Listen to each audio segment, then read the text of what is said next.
By.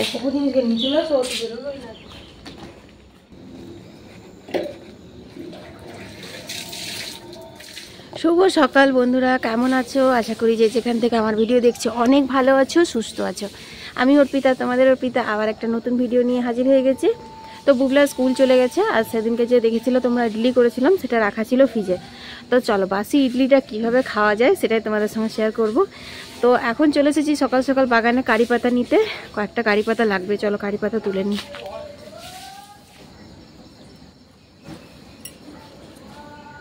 তো কারি পাতাগুলোতে তোমার খুব ধুলো বসেছে, এতটা পরিমাণে ধুলো বসেছে যে কি বলবো।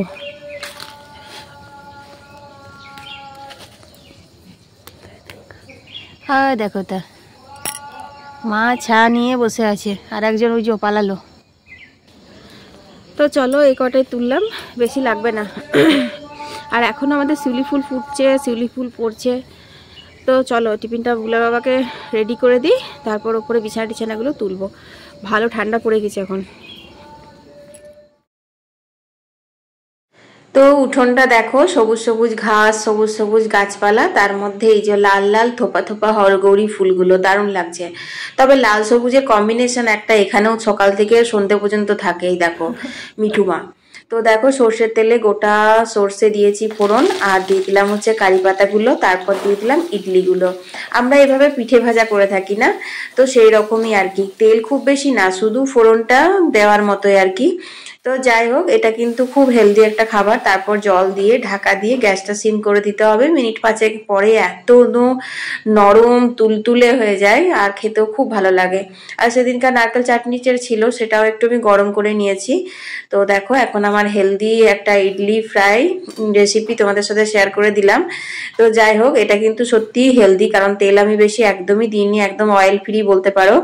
তবে হ্যাঁ, মোমো ফ্রাইটা এখন খুব ট্রেন্ডে চলছিল কদিন। মোমো ফ্রাইটা এখন আর আমাদের বাড়িতে একদম আসছে না, কারণ বিচ্ছিরি একটা খাবার।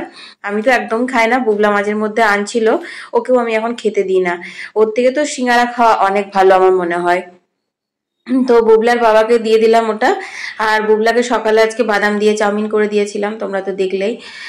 ও আবার ইডলিটা মানে খেতে চায় না, মানে খেতে চায় আর কি। সকালবেলাতে ওর আজকে বন্ধুদের সাথে মানে প্রোগ্রাম হয়েছে যে সবাই মিলে চাউমিন আনবি। কোনো এক বন্ধু মনে হয় ওদেরকে আজকে চাউমিন দেয়নি কালকে আর কি, সে কারণে ওদের বাকিদের সব কথা হয়েছে যে আমরা সবাই একসাথে চাউমিন আনবো আর ওকে দেবো না। তো যাই হোক, ওই জন্য বুবলাকে চাউমিন করে দিয়েছিলাম। আর বুবলার বাবারও না টিফিন শেয়ার হয়, কিছু ভালো মন্দ নিয়ে গেলে ও ওর পার্টনারদের সাথে শেয়ার করে, সেই জন্য ওকে একটু বেশি ইডলিটা দিয়েছিলাম।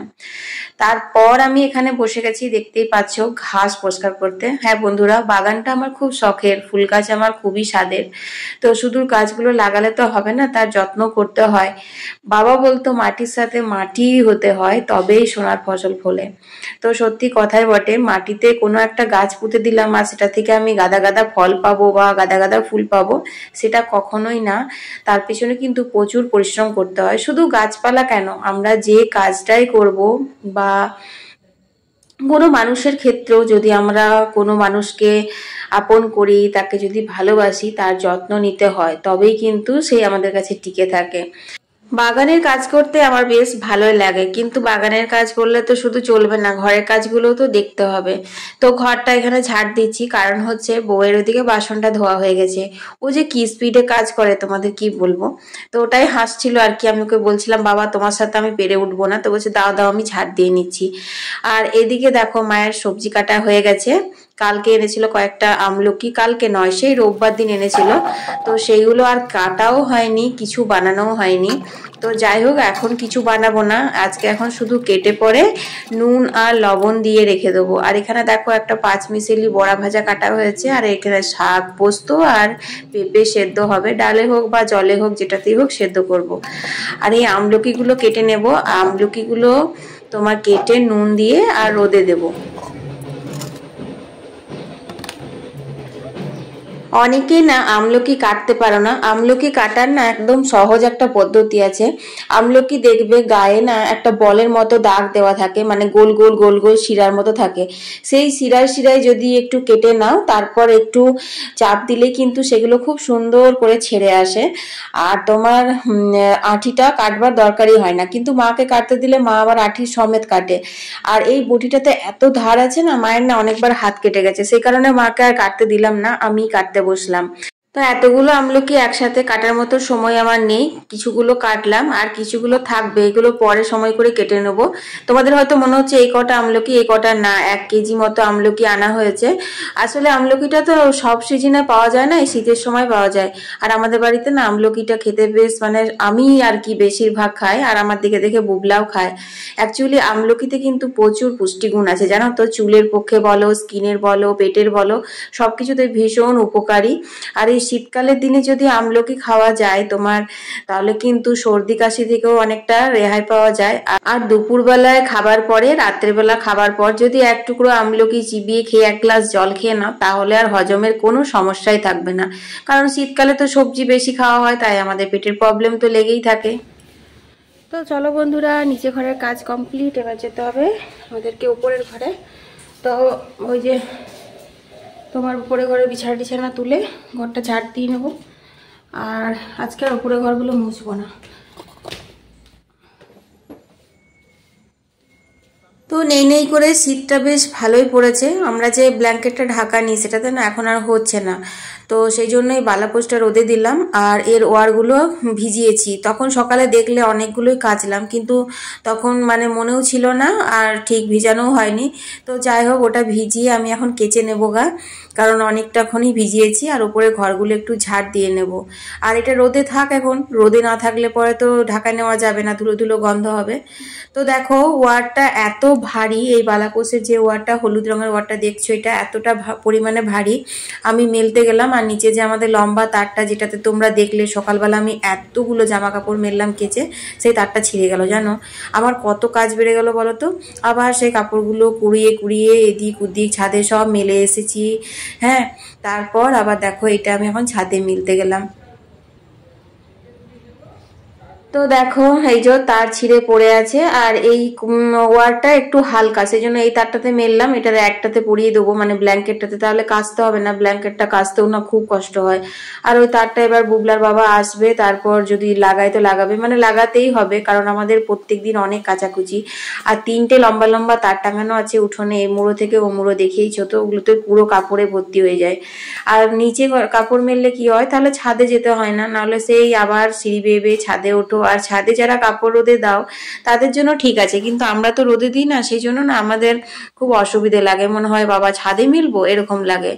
তো দেখো এখানে আমি পনকা শাক পোস্তটা চাপিয়ে দিলাম। তো আলুগুলো সেদ্ধ করে জল ঝরিয়ে নিয়েছিলাম, তেল 5 ফোড়নের ওপর শাকটা দিয়ে নুন দিয়ে ভালো করে ভেজে নিয়ে তারপর আলুগুলো দিয়ে দিলাম, আলুগুলো দিয়ে নাড়াচাড়া করে নিলাম। আর যেহেতু শাক পোস্ত, সেই জন্য একটু হলুদ দিলাম। শাক কিন্তু হলুদ ছাড়া রান্না করতে নেই। তাছাড়া আমি দেখেছি শাক পোস্তটাতে হলুদ যদি না দেওয়া হয় তাহলে খেতে সেই স্বাদও আসে না। আর রান্নাটা যতই কষ্ট করে করি আর যতই মানে হাত পুড়িয়ে মুখ পুড়িয়ে করি, রান্নায় যদি সেই স্বাদ না আসে তাহলে সেই রান্নার কোনো দামই থাকে না। এটাই আর কি, মেয়েদের জীবনটাই তো এরকম না, সব দিক দিয়ে সব কিছু মুখ বুঝে সহ্য করে নাও, সমস্ত কিছু পারফেক্ট করো তাহলেই তুমি ভালো, আর যদি কিছু উল্টোপাল্টা হয়ে গেল তাহলেই তুমি খারাপ। তো যাই হোক, শাকটা হোক। আর এখানে দেখো কলের জলটা দেখছো, পাইপটা আমি এরকম ভাবে ভরতে দিয়ে গেছিলাম, একটুও ভরেনি, উল্টে আবার পড়ে যাচ্ছে। এই ঝামেলাগুলোর জন্যই না আমার দেরি হয়। আজকে যে কি হয়েছে কে জানে, একটার পর একটা দেরি। এবার কয়েকটা জল ভরে নেবো আর তারপর স্নান করে পুজো করে নেবো, কারণ অনেক দেরি হয়ে যাচ্ছে পুজো করতে।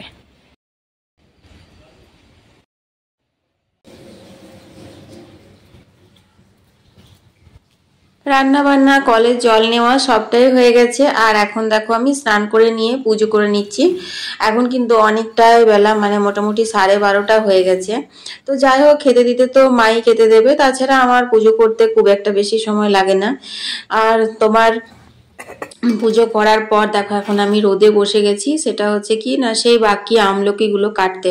তোমাদের তো দেখিয়েছিলাম সকালবেলা কিছুগুলো কেটেছিলাম, আর তোমাদের তো বললাম যে অনেক বেশি বেশি আছে, সে কারণে তোমার আবার এতগুলো হবে না কাটা। তো যাই হোক, এখন রোদে বসে বসে আমলকি কাটতে ভালো লাগছে। আর তোমরা ভালো করে দেখো প্রজাপতিগুলো কিভাবে আমার চারিপাশে ঘুরছে। কেন যে কে জানে, জানো তো, মানে কি হয়েছে, একটা সেন্ট আমি লাগাচ্ছি আজকে, মানে সেটা আমার খেয়াল পড়লো যে একটা সেন্ট আমি কয়েকদিন ধরে মাখা শুরু করেছি, সেই সেন্টটার গন্ধতে না কি আমি কিন্তু বুঝতে পারছি না, মানে প্রজাপতিগুলো বেশ ঘুরছে। আর স্নান করে এসে আমি একটু সেন্টটা মেখেছি, মানে এটা অভ্যেস হয়ে গেল। সেন্টটা এত সুন্দর, মানে এত হালকা একটা গন্ধ সেন্টার, তোমাদের একদিন দেখাবো, দাঁড়াও শেয়ার করব। তো খুব হালকা, মানে লাগিয়ে নিলে যে গোটা ঘর গন্ধ উঠবে, সবাই গন্ধ পাবে সেরকম একটা না, বেশ নিজে নিজে গন্ধ পাওয়া যাচ্ছে, এরকম একটা খুব হালকা ফ্রেগনেন্স আছে আর কি। তো ওটা লাগানোর জন্যই মনে হয় প্রজাপতিগুলো এরকম ঘুরঘুর ঘুরঘুর করছে। তো শীতকালের দিনে বলো, রোদে বসে বসে কোনো কাজ করতে কত ভালো লাগে, কিন্তু রোদে বসতে মানে সময়ই নেই। আজকে জানি না একটুখানি সময়টা পেলাম, কারণ হচ্ছে বুগলা বাবাকে মা খেতে দিয়ে দিয়েছে, ও এখন খাচ্ছে। আর দেখো এখানে আমি আমলকিগুলোতে একটু বিট লবণ মিশিয়ে দিলাম, ব্যাস আর কিছু করব না। একটুখানি জল বেরোবে, খুব একটা বেশি জল বেরোবে না, কিন্তু রোদে দিলে জলটা টেনেও যাবে। এটা খাওয়া এত উপকারী যে কি বলবো। আর এই দেখো এখানে এক জোড়া প্রজাপতি দেখেছো, এই দেখো বসেছে একসাথে। আর এগুলো না ঘরে ঢুকলেই, টিকটিকি আছে ঘরে, একটাই আছে টিকটিকি ঠাকুর ঘরে, ওরা খেয়ে নেয় দেখতে পেলেই।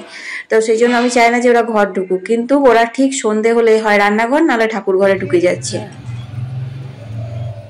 সব চলে এলো, খাওয়ার সময় হয়ে গেল, যা।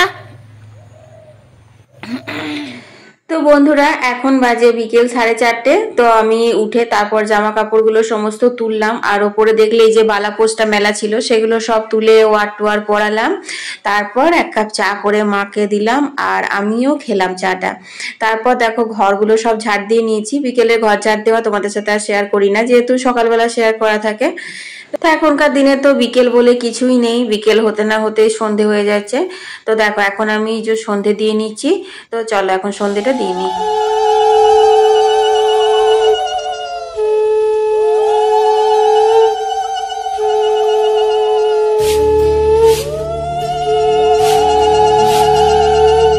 এসো মা লক্ষ্মী, বসো মা লক্ষ্মী, থাকো মা লক্ষ্মী ঘরে ঘরে। এসো মা লক্ষ্মী, বসো মা লক্ষ্মী, থাকো মা লক্ষ্মী ঘরে ঘরে। গাছে থাকা ফুল ফলার মাঠে সোনার ধান, ও মা গাছে থাকা ফুল ফলার মাঠে সোনার ধান। দুধে ভাতে বেঁচে থাক মা তোমার সন্তান, ও মা তোমার সন্তান। তো বন্ধুরা ঘরে সন্ধে দিয়ে তারপর মন্দির থেকেও সন্ধে দিয়ে চলে এলাম, আর আমার খুব ঠান্ডা লেগে গেল। এরপর মনে হচ্ছে যে একটা শাল বের করব, কারণ এই যে চাদরটা প্রত্যেকদিন গায়ে নিচ্ছি, ওটা গায়ে নিয়ে না সন্ধে দিতে পুজো করতে কিরকম একটা লাগে জানো তো। আমি খুব একটা ছুঁয়াছুত আচার নিয়ম করি না, কিন্তু তবুও মানে চাদরটা সকাল থেকে গায়ে নিই, ওটাতে ধরো বিছানা তোলা হয়, রান্না বান্নাও করি খুব একটা ঠান্ডা লাগলে পরে। তো সেইটা চাদরটায় গায়ে দিয়ে আবার সন্ধে দেবো, করবো, ওটা আমার ভালো লাগে না। তো সে কারণে আমার একটা আলাদা শাল আছে যেটাতে গায়ে দিয়ে আমি শুধু পুজো টুজো করি, সন্ধে দিই। এরপর তো ধরো আরো শীতটা বেড়ে যাবে, তখন তো এরকম অনেক সময় হয় যে স্নান করে এসে খুব ঠান্ডা লাগলো, শাল নিয়ে কিংবা চাদর নিয়ে তারপর পুজো করতে হয়। তো সেক্ষেত্রেও শালটা ব্যবহার করা হয়। এই যা, তো দেখো এই যে নীল রঙের কভারটা দেখছো, এইটাই কিন্তু আমি ব্ল্যাঙ্কেটটাতে পরাবো, কারণ বন্ধুরা 2 বছর কাচলাম, মানে অবস্থা খারাপ। গত বছরও একদম পুরো অবস্থা খারাপ হয়ে গেছিল আমার ব্ল্যাঙ্কেট ভিজিয়ে, আর এই বছরও সেম। গত বছর তো না জেনে ভিজিয়েছিলাম, আর এবছর জেনে শুনেই ভেজালাম, কি করব বলো। সারা বছরটা গায়ে নেওয়া, সারা বছর নয়, মানে আগের বছর শীতে গায়ে নিয়েছিলাম, তারপর শীতে আর কাচাই হয়নি। পুজোর সময় ভেবেছিলাম একবারে লোক লাগাবো কাচার জন্য, তখন কাচাবো। তো এই বছর পুজোতে তো তোমরা দেখেছো লোক লাগানো হয়নি কাচাকুচির জন্য, আমি আর আমাদের কাজের বউ মিলেই কেচেছিলাম। তো ওরও অনেকগুলো ঘরে কাজ ছিল, সে কারণে ওকেও দিতে পারিনি। তো এই পর ঢাকা নেব, আর বুবলা তো ব্ল্যাঙ্কেটটা ছাড়া নেবে না, অন্য কিছু বলবে আমি ওটাই নেব। তো ওই রকম অবস্থাতে ধুলো ধুলো হয়ে থাকে, ভালো লাগে না ঢাকা নিতে। তো সেই জন্যই না সেদিনকে আমি ওটা কেচে দিলাম। তো ওটা কাচা শুকোনোর পর এখন গায়ে নিচ্ছি, কিন্তু মনে হচ্ছে যে না, আর ওরকম ভাবে গায়ে নেব না, এবারে আমি ঠিকঠাক করে কভার একটা করতেই হবে। তো বুবলা বাবাকে বলেছিলাম একটা কভার আনতেও, তো আনেনি। তো এইটা ছিল আমার অ্যাকচুয়ালি বিছানার চাদর, তো দুটো চাদর একসাথে ছিল, যেগুলো হয় না এখন দেখবে তুমি আমাদের আসানসোলে পাওয়া যায়, মানে সিনথেটিকের টাইপের, খুব একটা মানে সুতি, মানে সুতিও নয় সিল্কও নয়, কি ধরনের একটা মিক্স টাইপের থাকে। তো ওই কাপড়গুলো এই চাদরগুলো আর কি, তো জয়েন্ট করা থাকে একই কালারের, দুটো কেটে পরে একটা করে নেওয়া যায়। তো আমি ওইগুলো দুটো নিয়ে একসাথে ওয়ার করেছি, নিজে বাড়িতে মেশিনে সেলাই করে বানিয়ে নিয়েছি। এই আর কি। তো যাই হোক, আজকের ভিডিওটা আর বাড়াবো না, আজকের ভিডিওটা এখানেই শেষ করে দিচ্ছি। তোমাদের কেমন লাগলো অবশ্যই কমেন্টে জানিও, ভালো লাগলে লাইক দিও আর বন্ধু বান্ধবদের সাথে শেয়ার করো। সবাই ভালো থেকো, সুস্থ থেকো।